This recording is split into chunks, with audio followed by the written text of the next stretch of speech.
dear student, my name is Musab Ali. I am chemistry faculty of AR Memorial Senior Secondary School.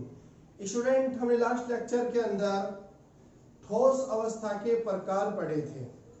हमने कहा था कि ठोस पदार्थ दो प्रकार के होते हैं, जिनमें सबसे पहला जो टाइप था वो था अवयविक कणों की व्यवस्था के आधार पर, और जो दूसरा टाइप है, दूसरा प्रकार है, वो है अवयविक कणों की प्रकृति और उनमें पाए जाने वाले आकर्षण बल के आधार पर। हमने बात की थी जो फर्स्ट जो टाइप है, पहला जो टाइप है अवयविक कणों की व्यवस्था के आधार पर के अरेंजमेंट किस तरीके से होता है, वो दो प्रकार से होता है। एक तो होता है क्रिस्टलीय ठोस और दूसरा होता है अक्रिस्टलीय ठोस। क्रिस्टलीय ठोस हमने क्या कहा था, जिनकी ज्यामिति निश्चित होती है उसको तो कहते हैं क्रिस्टलीय ठोस, और जिनकी ज्यामिति निश्चित नहीं होती उसको अक्रिस्टलीय ठोस। फिर हमने कहा था बाह्य बल लगाने पर जो निश्चित स्थान से टूट जाते हैं उनको कहते हैं क्रिस्टलाइन सॉलिड या क्रिस्टलीय ठोस, और जो बाह्य बल लगाने पर निश्चित स्थान से नहीं टूटते उनको बोलते हैं अक्रिस्टलीय ठोस। क्रिस्टलीय ठोस का गलनांक निश्चित होता है और अक्रिस्टलीय ठोस का गलनांक निश्चित कभी भी नहीं होता है। और हमने फोर्थ पॉइंट लिखा था क्रिस्टलीय ठोस विषमदेशिक होते हैं और अक्रिस्टलीय ठोस समदेशिक होते हैं। क्लियर है बात। और फिर हमने पढ़ा था विषमदेशिक और समदेशिक के बारे में। तो विषमदेशिक उसको बोलते हैं यदि किसी पदार्थ के भौतिक गुण सभी दिशाओं के अंदर, ऑल डायरेक्शन के अंदर यदि समान है तो उसको समदेशिक कहते हैं। समदेशिक किसको बोलते हैं, यदि किसी पदार्थ के भौतिक गुण सभी दिशाओं में समान है तो उसको समदेशिक पदार्थ कहते हैं, और यदि किसी पदार्थ का भौतिक गुण सभी दिशाओं के अंदर या भिन्न भिन्न दिशाओं के अंदर यदि भिन्न भिन्न है या अलग अलग है तो उसको विषमदेशिक कहते हैं। ये पूरा का पूरा पॉइंट हमने पढ़ लिया था। अब इसका जो दूसरा टाइप है अवयविक कणों की प्रकृति और उनमें पाए जाने वाले आकर्षण बल के आधार पर, अब उसको बारे में अपन पढ़ेंगे। क्लियर है बात। तो अपन आज जो है दूसरा टॉपिक है अवयविक कणों की प्रकृति और उनमें पाए जाने वाले आकर्षण बल के आधार पर ठोस के प्रकार। इसके आधार पर ठोस कितने प्रकार के होते हैं स्टूडेंट? इसके आधार पर 4 प्रकार के होते हैं।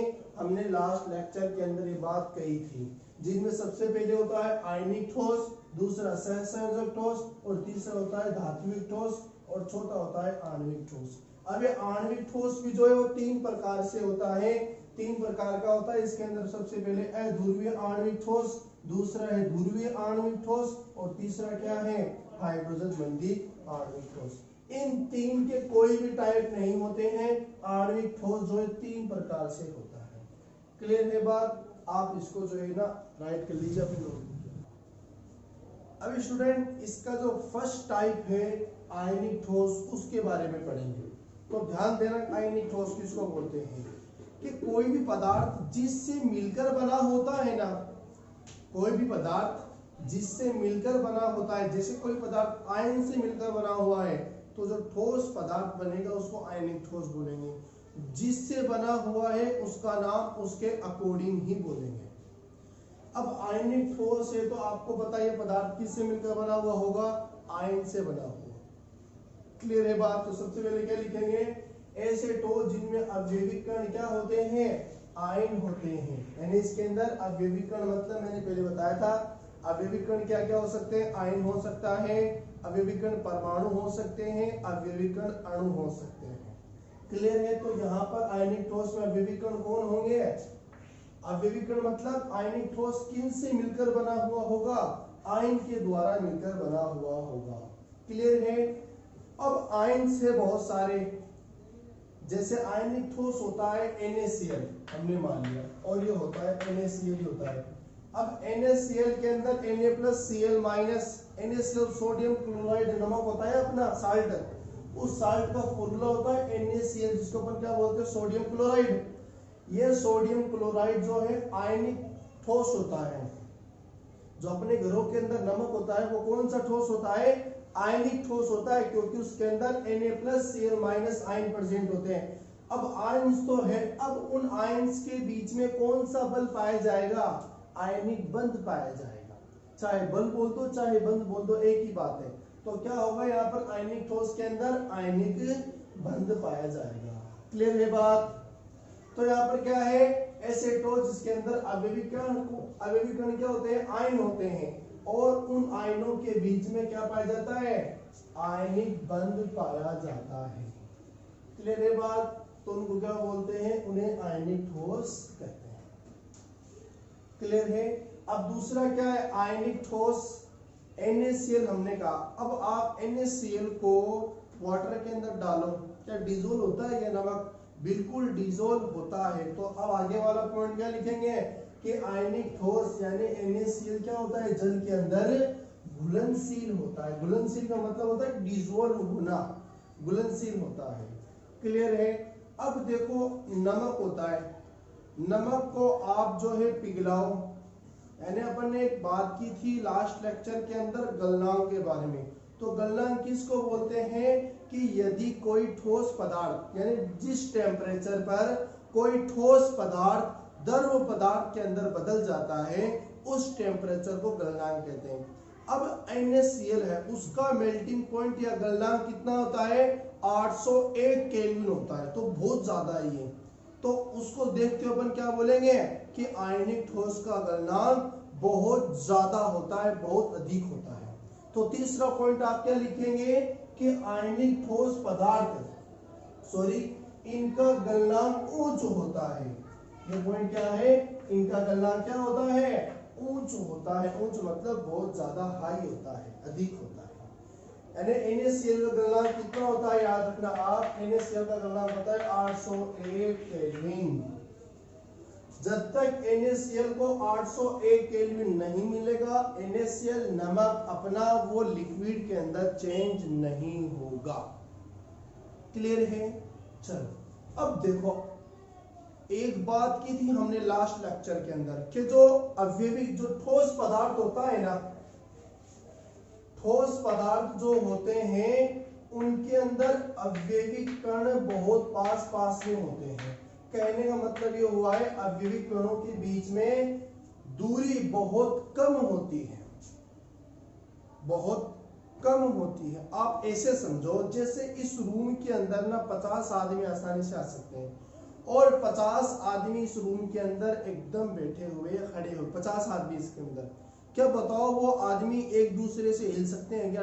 जैसे उस कोने में एक आदमी खड़ा है, तो क्या वो आदमी यहाँ पर आ सकता है क्या? नहीं आ सकता। क्यों नहीं आ सकता? क्योंकि उसको आगे बढ़ने के लिए जगह नहीं मिल रही है।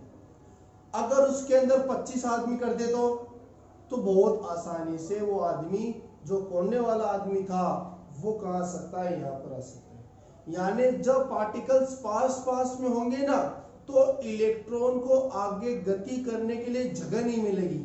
जगह नहीं मिलेगी तो विद्युत धारा प्रवाहित नहीं होगी।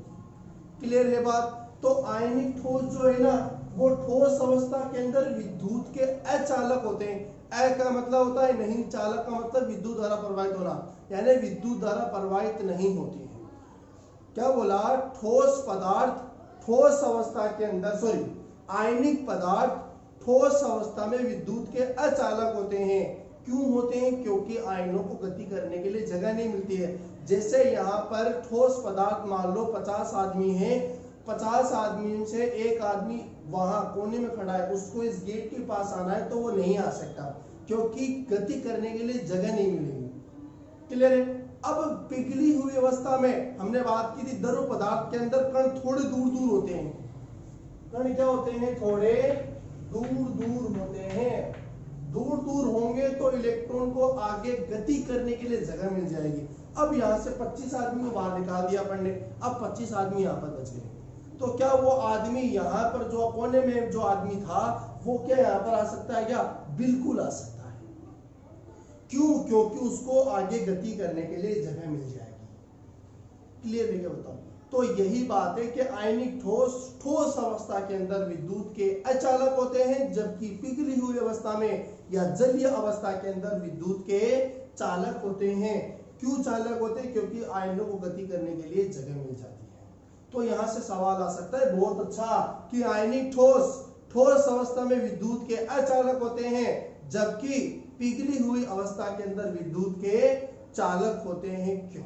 तो इसका रीजन यही देना है कि आयनिक ठोस अवस्था में विद्युत के अचालक होते हैं क्योंकि आयनों को गति करने के लिए जगह नहीं मिलती है, जबकि पिघली हुई अवस्था के अंदर आयनिक ठोस विद्युत के चालक होते हैं क्योंकि आयनों को गति करने के लिए जगह मिल जाती है।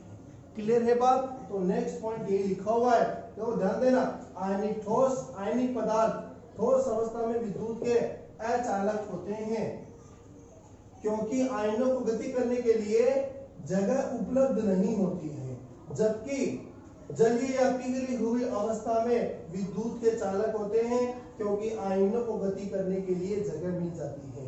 इसका एग्जांपल है NaCl और KCl। क्लियर है क्या? अब एक बात सुनना, विद्युत धारा दो तरीके से बहती है, या तो इलेक्ट्रॉन के द्वारा या आयनों के द्वारा। अगर आयन बहेंगे, आयन का प्रवाह होगा तो विद्युत धारा प्रवाहित होगी। अगर इलेक्ट्रॉन प्रवाहित होंगे, आगे मूव करेंगे, गति करेंगे, तब भी विद्युत धारा प्रवाहित होगी। तो ठोस अवस्था में इलेक्ट्रॉन गति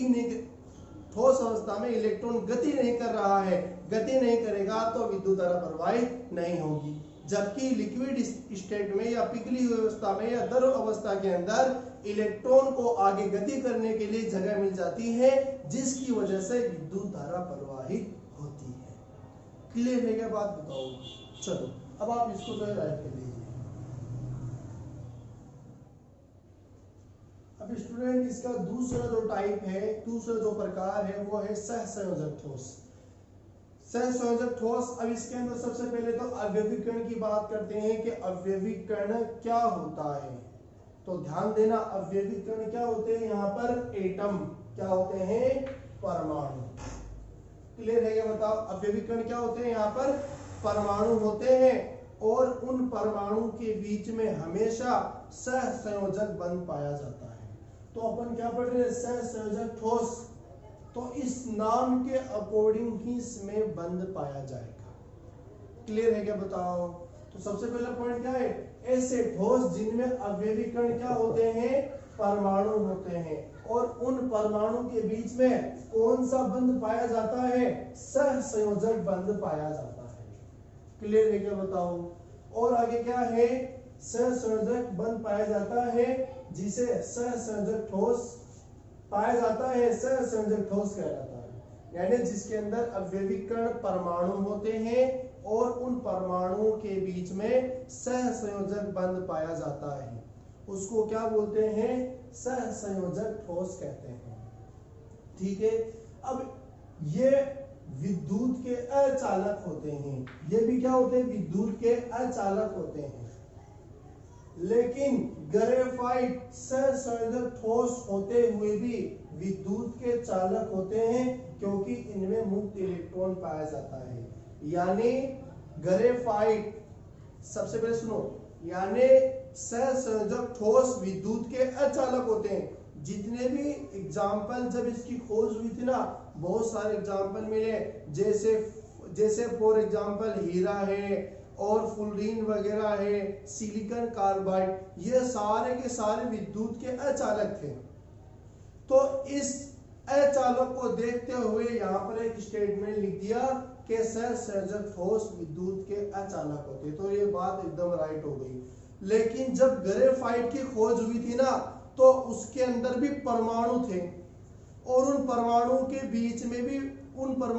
बीच में सहसंयोजक ठोस था। लेकिन उस ग्रेफाइट के अंदर देखा गया कि इसमें धारा प्रवाहित होती है कि नहीं होती है। जब देखा गया ये बात कि इसमें धारा प्रवाहित होती है कि नहीं होती है, तो ये रिजल्ट मिला अपन को कि ग्रेफाइट के अंदर विद्युत धारा प्रवाहित होती है। अब क्यों होती है, इसका भी रीजन वैज्ञानिक ने दिया। देखो आप सबसे पहले इस ग्रेफाइट की स्ट्रक्चर, इस फोटो के अंदर देखो आप, यहाँ पर आपको तीन परत नजर आ रही है। एक तो ऊपर वाली, एक उससे नीचे, एक उससे नीचे। इन परतों के बीच में स्पेस है, जगह है। और इसमें प्लस पॉइंट ये है कि इसके अंदर एक मुक्त इलेक्ट्रॉन भी पाया जाता है ग्रेफाइट के अंदर। हालांकि ग्रेफाइट सहसंयोजक ठोस है, इसको विद्युत का अचालक होना चाहिए, लेकिन सहसंयोजक ठोस होता हुआ भी विद्युत का चालक होता है। क्यों होता है ये फोटो में आपको नजर आ रहा है, क्लियर है। और उनके बीच में, परतों के बीच में स्पेस है, मुक्त इलेक्ट्रॉन है, तो मुक्त इलेक्ट्रॉन को आगे गति करने के लिए जगह मिल जाती है, इसीलिए सहसंयोजक ठोस यानी ग्रेफाइट क्या है, विद्युत का चालक होता है। अब देखो आप हीरा की स्ट्रक्चर, यहां पर स्ट्रक्चर इतनी जटिल है कि इलेक्ट्रॉन को आगे जो है गति करने के लिए, आगे मूव करने के लिए जगह नहीं मिलेगी, इसलिए क्या है यहाँ पर विद्युत का, हीरा क्या है, विद्युत का अचालक होता है। क्लियर है क्या बात। और जो है विद्युत का अचालक होता है, और हीरे का मेल्टिंग पॉइंट, हीरे का गलनांक बहुत ज्यादा होता है। अरे हीरा मजबूत क्यों होता है, क्योंकि उसके अंदर सहसंयोजक बंध पाया जाता है। अब मैं बात करूं आयनिक बंध और सहसंयोजक बंध, इन दोनों में सबसे ज्यादा स्ट्रॉन्ग कौन सा होता है, तो आप ये बात अपने नोटबुक के ऊपर लिख लो कि सबसे स्ट्रॉन्ग बंध कौन सा होता है, वो होता है आयनिक बंध। सबसे ज्यादा जो स्ट्रॉन्ग बॉन्ड होता है वो क्या होता है, आयनिक बंध होता है, उसके बाद में सहसंयोजक बंध होता है।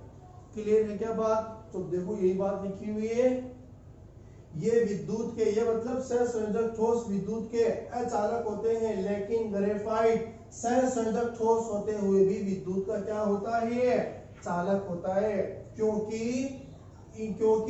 इनमें मुक्त इलेक्ट्रॉन पाया जाता है, फ्री इलेक्ट्रॉन है, और ग्रेफाइट की स्ट्रक्चर के अंदर उनकी परतों के बीच में स्पेस है, जिसकी वजह से विद्युत धारा प्रवाहित होती है। क्लियर है।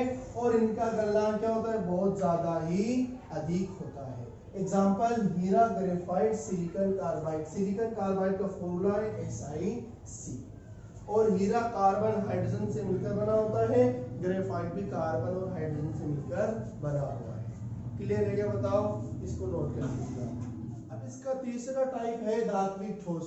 धात्विक ठोस के अंदर जो अवयविक कण होंगे वो धातु आयन होंगे और धात्विक बंध प्रेजेंट होगा, यानी इनके नाम के अंदर ही सब कुछ छुपा हुआ है। जैसे आयनिक के अंदर आयन प्रेजेंट, आयनिक बॉन्ड, सहसंयोजक के अंदर सहसंयोजक बंध प्रेजेंट और परमाणु प्रेजेंट होते हैं, अवयविक कण।